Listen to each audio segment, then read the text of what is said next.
আসসালামু আলাইকুম। Learn with মারুফ আহমেদের অফিসিয়াল ফেসবুক পেজ থেকে আপনাদেরকে স্বাগত জানাচ্ছি।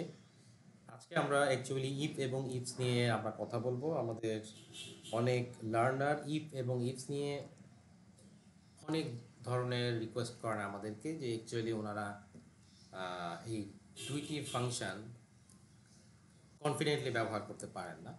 তো এই কারণেই আমি আজকে ভিডিওটি আপনাদের জন্য বানিয়েছি। এই ভিডিওটি যদি আপনারা আহ, উপকৃত হন ভিডিওটি দেখে, তাহলে আমাদের পরিশ্রম সার্থক হবে। আচ্ছা, আমরা শুরু করে দিই। Actually if function a single condition নিয়ে কাজ করে এবং ইফ ফাংশন মাল্টিপল কন্ডিশন নিয়ে কাজ করে। এই দুটি ফাংশন অ্যাকচুয়ালি লজিক্যাল ফাংশনের অন্তর্গত। এর মানে হচ্ছে তারা কন্ডিশন বেসড কাজ করে। আমরা যদি এখানে একটু ইফ ফাংশনকে দেখতে যাই, যে ইফের ভিতরে যখন আমরা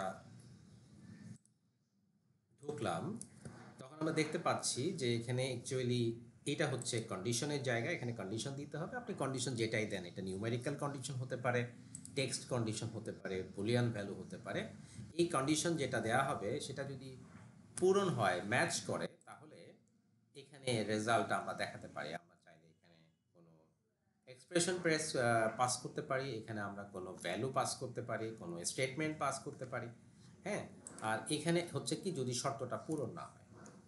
on the other hand, ifs ফাংশনের ভিতরে আমাদের অ্যাকচুয়ালি মাল্টিপল কন্ডিশন দেওয়ার একটা ব্যবস্থা আছে। This is great two see that যেখানে মাল্টিপল কন্ডিশন আপনি দিতে পারেন, এবং মাল্টিপল কন্ডিশনের ক্ষেত্রে শুধুমাত্র ভ্যালু ইফ ট্রু মানে সত্য হলে কি হবে সেটাই দেওয়ার ব্যবস্থা আছে।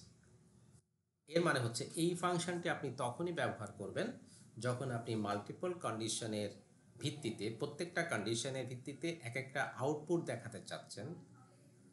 মেনি ইনপুট মেনি আউটপুট, এটা হচ্ছে এটার ব্যাপার। এবং এখানে কোনো ফলস ভ্যালু, মিথ্যা হলে কি হবে সেই বিষয়ে আমাদের কোনো দিক নির্দেশনা দিতে হয় না। ওকে, আসেন আমরা একটা প্র্যাকটিস করি। সেটা হচ্ছে, আমরা এখানে অ্যাকচুয়ালি পারফরমেন্স একটা লিস্ট আমরা বানাই। আমরা এখানে একটা নামের কলাম দিলাম, এবং এই নামের কলামে আমি এখানে কিছু নাম লিখলাম। এবং এই জিনিসগুলো অ্যাকচুয়ালি যে কোনো নাম হতে পারে, হাসান, কাপি,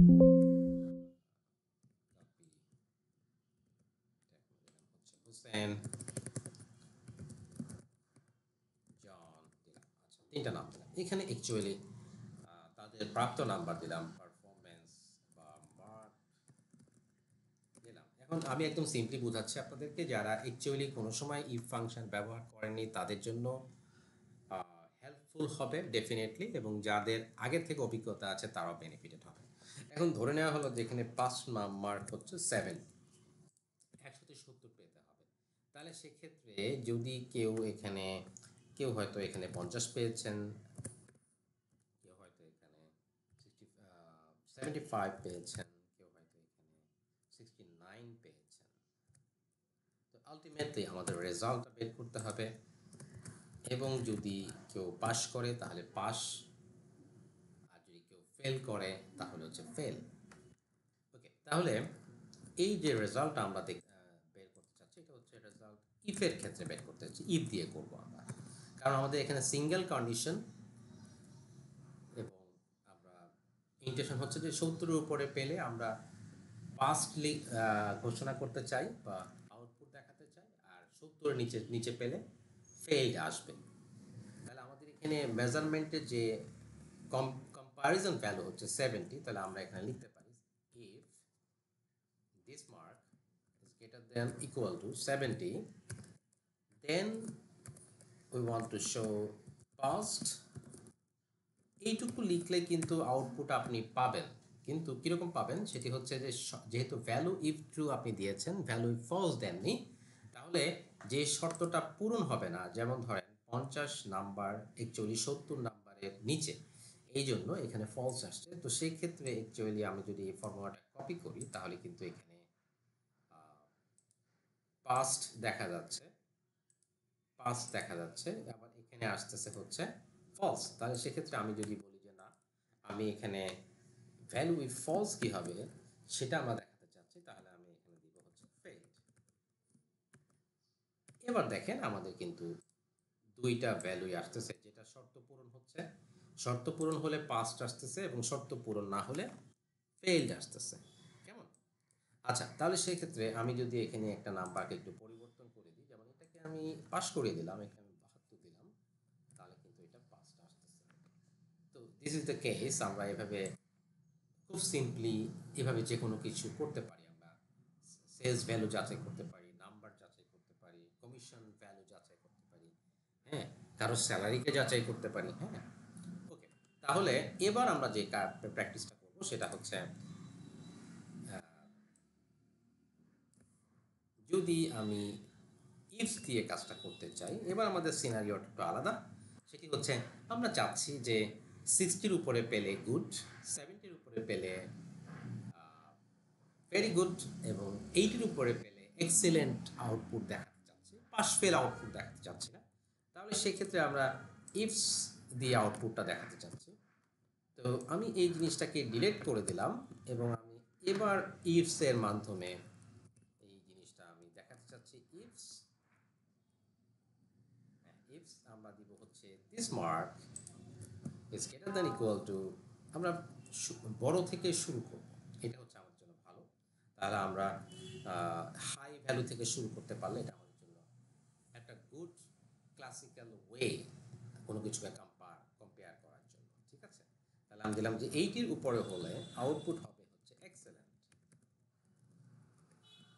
এরপরে এখানে কিন্তু দেখেন কোনো ভ্যালু ইফ ফলস বলে কোনো কিছু নাই। তাহলে আমি এখানে দিলাম যে যদি এই নাম্বারটা is greater than equal to 70 হয়, তাহলে আমি আউটপুট দেখাতে চাচ্ছি হচ্ছে ভেরি গুড। এবং যদি এই ভ্যালুটা is greater than equal to 60 হয়, তাহলে আমি আউটপুট দেখাতে চাচ্ছি হচ্ছে শুধু গুড।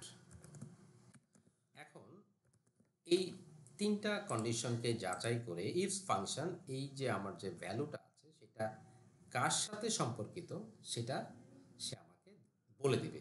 যদি তার রেঞ্জের ভিতরে পড়ে তখনই সে আউটপুট দেখাবে, যদি রেঞ্জের ভিতরে না পড়ে তখন সে আউটপুট দেখাবে না। যেমন আমি এখানে আরেকটা রেঞ্জ দিতে পারি যে যদি 50-এর সমান বা উপরে হয়,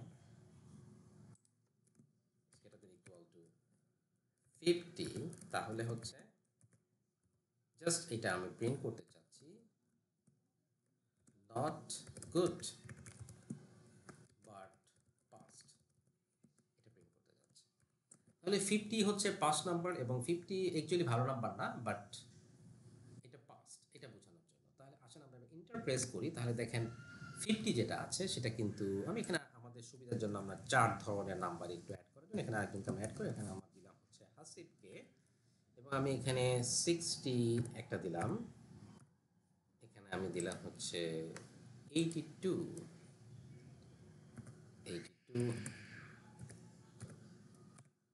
দেন আমি যদি এবারে ফর্মুলাটাকে কপি করে দিই, তাহলে দেখেন 70-এর উপরে পেলে ভেরি গুড, 80-র উপরে পেলে এক্সেলেন্ট এবং 60-র উপরে পেলে গুড। তাহলে এক্ষেত্রে হচ্ছে কি, সবগুলো কন্ডিশনের ভিত্তিতে প্রত্যেকটা কন্ডিশন মিলে গেলে যেটা মিলবে সেটার এগেনস্টে একটা আলাদা আউটপুট ভ্যালু আছে। হ্যাঁ, যদি কারো নাম্বার 80-র উপরে হয় তাহলে এক্সেলেন্ট ভ্যালু আছে, যদি কারো নাম্বার 70-র উপরে হয় তাহলে ভেরি গুড ভ্যালু আছে, যদি কারো নাম্বার 60-র উপরে হয় তাহলে গুড ভ্যালু আছে, একইভাবে 50-এর উপরে হলে নট গুড। আপনাদের জন্য যেটা করণীয় সেটা হচ্ছে, আপনারা যদি আমার এই বিষয়টা বুঝতে পারেন তাহলে আপনারা এক্ষেত্রে 40-র উপরে হলে কি হতে পারে সেটা অ্যাড করতে পারেন, 90-র উপরে কি হলে সেটা অ্যাড করতে পারেন। এবং আমি তো অলরেডি আপনাদেরকে বলেছি যে আপনি কিভাবে ইফের বিষয়টা করবেন। তাহলে ইফে একটা মাত্র কন্ডিশনকে যাচাই করে আমরা আইদার ভ্যালু ইফ ট্রু বা ভ্যালু ইফ ফলসকে চিন্তা করি, আর ইফসের মধ্যে অনেকগুলো কন্ডিশন এবং প্রত্যেকটা কন্ডিশন মিলে গেলে এক একটা ভিন্ন ভিন্ন আউটপুট দেখায়।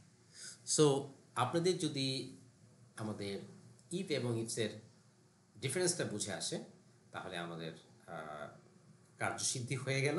তো যাই হোক, আজকের ভিডিওটা এখানে আমরা শেষ করলাম। সবাই ভালো থাকবেন, যদি কোনো কিছু জানার থাকে কমেন্ট করবেন। ধন্যবাদ, আসসালামু আলাইকুম।